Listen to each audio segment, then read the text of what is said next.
সময়টাকে হারিয়েই বলতে পারো সময়ের মূল্যটা আমরা প্রত্যেকটা মানুষ বুঝতে পারি। সময় থাকতে সময়ের মূল্যটা দিতে জানি না বলেই আমরা প্রতি ক্ষণে ক্ষণে হেরে যাই, প্রতি ক্ষণে ক্ষণে আমরা দুর্বল হয়ে পড়ি। তবে সেই হারটাকেও, সেই দুর্বলতাটাকেও জিতে নেওয়া যায় যদি আমাদের মনের মধ্যে অদম্য ইচ্ছাশক্তি ও বিশ্বাস নামক শব্দটা নিজের মধ্যে ধরে রাখতে জানি। এই কথাগুলো বলার পেছনে অনেকগুলো কারণ আছে, সবগুলো কারণেই তোমাদের সাথে আজকে শেয়ার করব। তার আগে বলো বন্ধুরা, তোমরা সবাই কেমন আছো?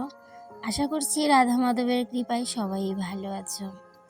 প্রত্যেক দিনের মতো আজকে প্রাণায়াম করছি সেটা বলবো না, কারণ প্রত্যেক দিন আগে আমি প্রাণায়াম করতাম না, মাঝে মধ্যে করতাম, তবে প্রত্যেক দিন করা হতো না। ওই যে বললাম, সময় থাকতে সময়ের মূল্যটা দিতে ভুলে গেছিলাম। এখন সেই মূল্যটা দেওয়ারই চেষ্টা করছি, কারণ শরীরটা দিন দিন এতটা খারাপ হয়ে যাচ্ছে, ডক্টর দেখিয়েও এত টাকা পয়সা খরচাপাতি করেও নিজেকে আর ঠিক করতে পারছিলাম না। পরে ভগবানের অশেষ কৃপাই বলতে পারো, নিজের জীবনটাকে একটু বদলে নেওয়ার চেষ্টা করছি। নিজের লাইফস্টাইলটাকে অনেকটাই চেঞ্জ করে নিতে শুরু করেছি। জানি না কতটুকু কার্যকর হবে, তবে আশা রাখছি আমার এই চেঞ্জটা আমার অনেকটাই কিন্তু পরিবর্তন আনবে। অসুস্থতার দিকটাও কিন্তু আমি পুরোপুরি সুস্থ হতে পারবো কিনা জানি না, তবে মনের মধ্যে অনেকটাই আশা আছে যে হ্যাঁ আমি পারবো। তাই জন্যই বলতে পারো নিজের লাইফস্টাইলটাকে একটু না অনেকটাই চেঞ্জ করে নিয়েছি। তাই এই যে প্রত্যেক দিন সকাল বিকেল বলতেই পারো প্রাণায়াম করছি, আর এই 2 দিন ধরে প্রাণায়াম করে এতটাই রিল্যাক্স পাচ্ছি কি বলবো। সেই প্রাণায়ামগুলো যদি আমরা অনেক আগে থেকেই করতাম, বলতে আমি করতাম, তাহলে কিন্তু আর এই সমস্যাটার সম্মুখীন হতে হতো না, আর এত অসুস্থতাও আমাকে আর পোহাতে হতো না। তো তাই জন্যই ভাবলাম এই যে এখন থেকে লাইফস্টাইলটাকে একটু চেঞ্জ করে দেখি, নিজেকে একটু গুছিয়ে নিতে পারি কিনা, অসুস্থতাটা কাটিয়ে উঠতে পারি কিনা। কারণ এতটা অসুস্থতা নিয়ে সংসারের কোনো কাজকর্মই আমি করতে পারছিলাম না। দিনটা একটু মেঘলা মেঘলা হয়ে আছে। আর এই যে এই বছর আমাদের গাছে আম হয়েছে, অতটাও আম হয়নি, কিন্তু যে কটাই হয়েছে প্রত্যেক দিনই কিন্তু ঝরে ঝরে পড়ছে। তো সেগুলোকেই কিন্তু প্রত্যেক দিন আমি তুলে তুলে রাখি, কারণ ডালের মধ্যে প্রত্যেক দিন দেওয়া হয়। আর সেই সাথে ভাবলাম, অনেক দিন ধরেই ভাবছিলাম যে আমের হোলি দেব, কিন্তু আর দিতে পারছিলাম না, ওই যে বেশিক্ষণ বসে থাকতে পারি না বলে। তবুও আমি চেষ্টা করেছি আজকে আমগুলোকে, মানে ভাবছিলাম কেটে দেব, তো সেই জন্যই তুলে রাখলাম। যদি আজকে পারি তো দেব, আর না হলে কালকে দেব। তো এই দিক দিয়ে আম যে তুলতে গেছি, তখন দেখে নিশ্চয়ই তোমরা মানে খেয়াল করেছো যে আমার বসতে কতটা কষ্ট হচ্ছিল। আমার বসতে অনেকটাই কষ্ট হচ্ছিল, তারপরে মানে নুইয়ে কাজ করাটা আমার ভীষণ কষ্ট হয়। তাই জন্যই বলতে পারো এই যে একটু কষ্ট করেই আমগুলাকে তুলে নিয়ে এসেছি। তবে আমি এই যে দাঁড়িয়ে হাঁটা চলাটা, সেই কাজকর্মগুলো একটু করে নিতে পারি, কিন্তু ওই যে নুয়ে বসে কাজ করাগুলা, সেগুলো না অনেকটাই কষ্ট হয়ে যায়। তো এই দিকে এই যে সকালবেলা প্রাণায়ামটা সেরে দেখলেই তো, চা খাওয়ার চেঞ্জটা সেটাও আমি পরিবর্তন করে নিয়েছি। এখন থেকে প্রত্যেক দিনই কিন্তু লাল চা, সেই সাথে টুনিমুনকুনি পাতা, যেটাকে অনেকেই তোমরা আদামুনি পাতা বা অনেকেই থানকুনি বলো, তো সেটা প্রত্যেক দিন এমনিতে খাওয়া হয়, তবে অনেক দিন মাঝে মধ্যে কিন্তু অনেক দিন বাদ পড়ে যায়। তো এখন থেকে ভাবছি না, সেটা আর বাদ দিলে হবে না। সময় থাকতে তো সময়ের মূল্যটা দিতে জানিনি, দিতে দেইনি, তো এখন থেকে ভাবছি যে সময়ের মূল্যটা সময়ে দেব। তো সেটা যদি দেই, মনের মধ্যে যদি অদম্য ইচ্ছাশক্তি আর বিশ্বাসটা থাকে, তাহলে নিশ্চয়ই কাটিয়ে উঠতে পারবো। সকালে রান্নাঘরের টুকিটাকি কাজ ছিল, সেগুলো শেষ করলাম, আর ডাল রান্না করে এদিকে চলে আসলাম। কারণ যে সবজির বাকলগুলো ছিল সেগুলোকে কুমড়া গাছের গুঁড়াতে দিয়ে দিয়েছিলাম। তোমাদেরকে তো বলাই হয়নি, আমি যে গর্তটা করেছিলাম জাবড়া বা সবজির বাকল সেগুলো ফেলার জন্য, সেই গর্তটার মধ্যে একদিন আমি সবজি যখন কেটে সবজির বাকলগুলো ফেলেছিলাম, সেই সাথে একটা কুমড়া ছিল, কুমড়ার বাকল ছিল, বীজ ছিল, তো সেগুলো ফেলেছিলাম। আর এই গর্তটার মধ্যে এত সুন্দর করে কুমড়া গাছ উঠেছে কি বলবো। তো সেই কুমড়ো গাছগুলোই কিন্তু এখন এই যে হাজব্যান্ড সুন্দর করে মাটি টাটি দিয়ে দিয়েছিল, তো সেইগুলোর গুঁড়ার মধ্যেই কিন্তু আমি সবজির বাকলগুলোকে নিয়ে দিয়ে আসলাম। তারপর ডেকি শাক ছিল, সেগুলোকে ধুয়ে নিয়ে আসলাম।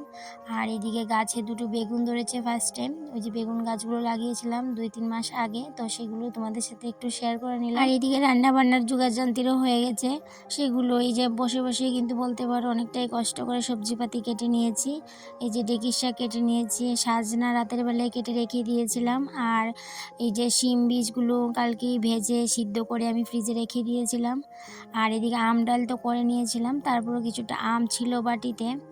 আর এইদিকে ভেবেছিলাম যে আজকে আবার লচ্ছিম দিয়ে গুদক করার প্ল্যান। তো গুদকটা আবার হাজব্যান্ড খুব ভালো বানায়, তাই জন্য কিন্তু আমি সমস্ত কিছু রেডি করে রেখে দেবো। হাজব্যান্ড যখন বাড়ি আসবে তখন কিন্তু গুদকটা করে নেব। আর এইদিকে আমি ডাল রান্না করেছি, আর এইদিকে শিম বীজ দিয়ে আমি ডেকির শাকটা একটু শুকনো ভাজি করে নেব, কারণ এইভাবে করলে আমি ভীষণ ভালোবাসি, হাজব্যান্ডও ভালোবাসে। ডেকির শাকটা রান্না করা হয়ে গেলে আর ভাত তো করে নিয়েছি, ভাতটাও মোটামুটি হয়ে গেছে ইন্ডাকশনে। আর এইদিকে ডালও রান্না করে নিয়েছি। ভাবলাম যে আজকে এখন আর করবো না কিচ্ছু, এখন চলে যাবো স্নান করতে, যেহেতু আজকে বৃহস্পতিবার, পুজোটাও দিতে হবে। আর দিনটাও কীরকম মেঘলা মেঘলা হয়ে আছে, কখন বৃষ্টি চলে আসবে তার কোনো ঠিক নেই। তারপরে এই যে স্নানে চলে যাব, এখন ঠাকুর ঘরেও চলে যাব, যেহেতু বৃহস্পতিবার একটু সকাল করে পুজোটা না দিতে পারলে একদমই ভালো লাগে না। তাই জন্য এই যে স্নান দান শেষ করে চলে আসলাম ঠাকুর ঘরে। ওম গীতা গঙ্গা সাবিত্রী সীতা সত্যবতী ব্রতা ব্রহ্মাবলী ব্রহ্মবিদ্যাত্রী সন্ধ্যা মুক্তিগিনী অর্ধমাত্রা চিদানন্দা বুভগ্নি ভ্রান্তি নাশিনী বেদত্রয়ী পরানন্দা তত্ত্বকান্মঞ্জরি। ওম হরে কৃষ্ণ কৃষ্ণ কৃষ্ণ হরে হরে, হরে রাম রাম রাম হরে হরে। প্রত্যেক দিন গীতা পাঠ করতে না পারলেও আমি কিন্তু এই যে নাম কটা প্রত্যেক দিনই কিন্তু স্মরণ করি বা সেগুলো পাঠ করি। তো প্রত্যেক দিন তো গীতা পাঠ করা সম্ভব হয়ে ওঠে না, সেই জন্যই তো প্রত্যেক দিন গীতা পাঠ করতে পারলে তো খুবই ভালো, কিন্তু সেটা আর করে উঠতে পারি না। তাই জন্য এই নাম কটাই জপ করে নিই প্রতিদিন।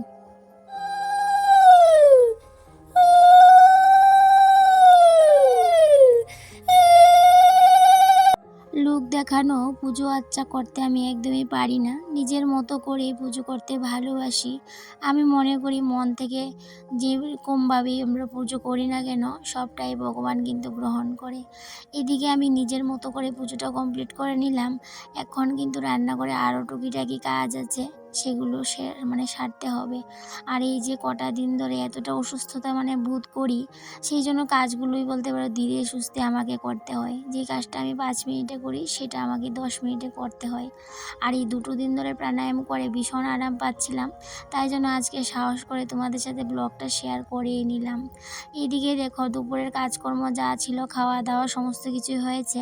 এখন কিন্তু সন্ধে প্রায় হয়ে যাবে, তাই জন্য রান্না করে যে কাজগুলো আছে সেগুলো করছিলাম। আর এতটা কাশি বেড়ে গেছে 2 দিন ধরে, এত কাশি কি বলবো, রাত দুপুর কোনো কিছুই নেই। গতকাল রাত 2:30টার সময় এতটা কাশি উঠেছিল কি বলবো। শেষ পর্যন্ত হাজব্যান্ড গরম জল করে দিয়েছিল আমাকে, তো লবণ মিশিয়ে গরম জলটা করে দিয়েছিল, সেটাই বসে বসে মনে হয় আধ ঘন্টা আমি বসে বসে আস্তে আস্তে গরম জলটা খেয়ে তারপরে আবার ঘুমোতে গেছিলাম। আর এই যে বিকেলবেলা কাজে যখন কাজগুলো করছিলাম সংসারের, তখন আবার প্রচণ্ড রকমভাবে কাশিটা বেড়ে গেছিলো। তাই জন্যই বলতে পারো সন্ধ্যের ঠিক আগ মুহূর্তটাতে আবার কিন্তু একদম টাটকা গরম জলটা করে সেটাই কিন্তু অনেক সময় লাগিয়ে জলটা খেয়ে নিয়েছিলাম। তারপর একটু আরাম পেয়েছি, কারণ আমি আবার কাশির ওষুধটা খেতে পারি না, অনেকটাই শরীরটা খারাপ হয়ে যায়, দুর্বল হয়ে যায়। তাই জন্য কাশির ওষুধটা আমি খাই না, গরম জল নুন জল সেটা খেয়েই আমার কাশিটা কমিয়ে নিই। আর এইদিকে দেখো সন্ধ্যের পর আটাগুলো চেলে এই যে সন্ধ্যে টিফিনের জন্য 6 থেকে 7টা রুটি করার জন্য এই যে আটাগুলো গুলে নিয়েছিলাম, কারণ আটা রুটি খেতে আমাদের ঘরে সবাই ভালোবাসে, আমি ছেলে হাজব্যান্ড, তো ছেলেও ভীষণ ভালোবাসে। তো তাই জন্য ভাবলাম কম করেই করি, যেহেতু বসে বেশিক্ষণ কাজ করতে পারি না। এদিকে দেখো এই যে অনেকেই আমাকে প্রশ্ন করো যে ইন্ডাকশনের মধ্যে কাগজ দিলে কাগজটা পুড়ে যায়, তো সেটাই তোমাদেরকে আজকে একটু শেয়ার করলাম। তো সেটা আসলেই কিন্তু ইন্ডাকশনে যখন আমরা কাগজ দিয়ে রান্নাবান্না করি, কখন পুড়ে যায় আর কখন পড়ে না সেটাই তোমাদের সাথে আজকে শেয়ার করব। যখন আমি ইন্ডাকশনে কাগজটা দিই আর এই যে ননস্টিকের যে জিনিসপাতিগুলো বসিয়ে রান্না করার চেষ্টা করি বা রুটি করার চেষ্টা করি, তখনই কাগজগুলো পুড়ে যায়। আর নর্মালি যখন আমরা কোনো কিছু হালকা জিনিসপাতি দিয়ে রান্নাবান্না করি তখন কিন্তু কাগজ পুড়ে না। তো তখন বেশ অনেকক্ষণ বসিয়ে রাখলেও কোনো কিছু রিস্ক নেই, কিন্তু যখনই ননস্টিকের ভারী ভারী বাসন-কোসনগুলো বসাই তখনই কিন্তু বেশ একটু কিন্তু পুড়ে যাওয়ার ভয় থাকে। এদিকে দেখো সকালবেলা লিকার চা খেয়েছি, আর যেটা আমি এই যে দুধ চা খেয়ে অভ্যাস সেটা তো আমি ছাড়তে পারছিলাম না, ভাবছি আস্তে আস্তে ছাড়বো। আর এদিকে সন্ধ্যাবেলা একটু রুটি করেছি বলে একটু দুধ চা করে নিয়েছিলাম। আর এদিকে দেখো এই যে চৈত্র সেল উপলক্ষে আমি আমার টিনের কিচেনটাকে সাজানোর জন্য কতগুলো জিনিস নিয়ে এসেছিলাম, সেগুলো আর তোমাদের সাথে শেয়ার করতে পারিনি।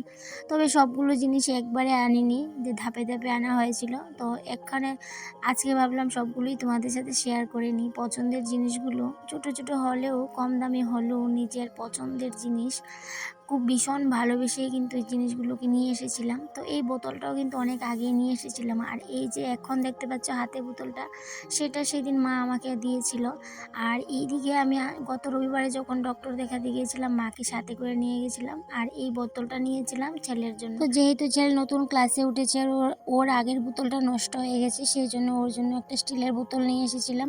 আর এদিকে এই যে আইএসআই মার্কার টিফিন বক্সটা নিয়ে এসেছিলাম, কারণ আমি যখনই কোনো স্টিলের জিনিস কিনি সেটা আইএসআই মার্কা দেখেই কেনার চেষ্টা করি, না হলে যে স্টিলগুলো ভালো পড়ে না সেই জন্যই।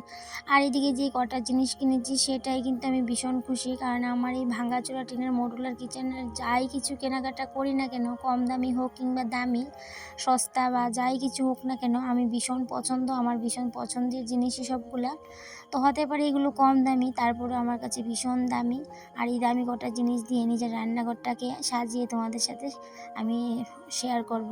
আর এদিকে দেখো যে এই কৌটাগুলো নিয়ে এসেছিলাম, দুটো কৌটা বিস্কিটের জন্য, কেমন হয়েছে অবশ্যই কমেন্টে জানিও। তো এদিকে কথা বলতে বলতে চলে আসলাম ব্লগের শেষ পর্যায়েই বলতে পারো। আর এখন তোমাদের কাছ থেকে বিদায় নিয়ে নেব। আর আমার এই ভাঙাচোরা টিনের মডুলার কিচেনের জিনিসপাতিগুলো কেমন হয়েছে অবশ্যই কমেন্টে জানিও। আর আমার এই চায়ের ছাঁকনিটা কেমন হয়েছে সেটাও জানিও। আমার ভীষণ পছন্দ করে নিয়েছিলাম ছাঁকনিটা, আর এই যে খুন্তিটা সেটা তো মা দিয়েছিলাম বললামই।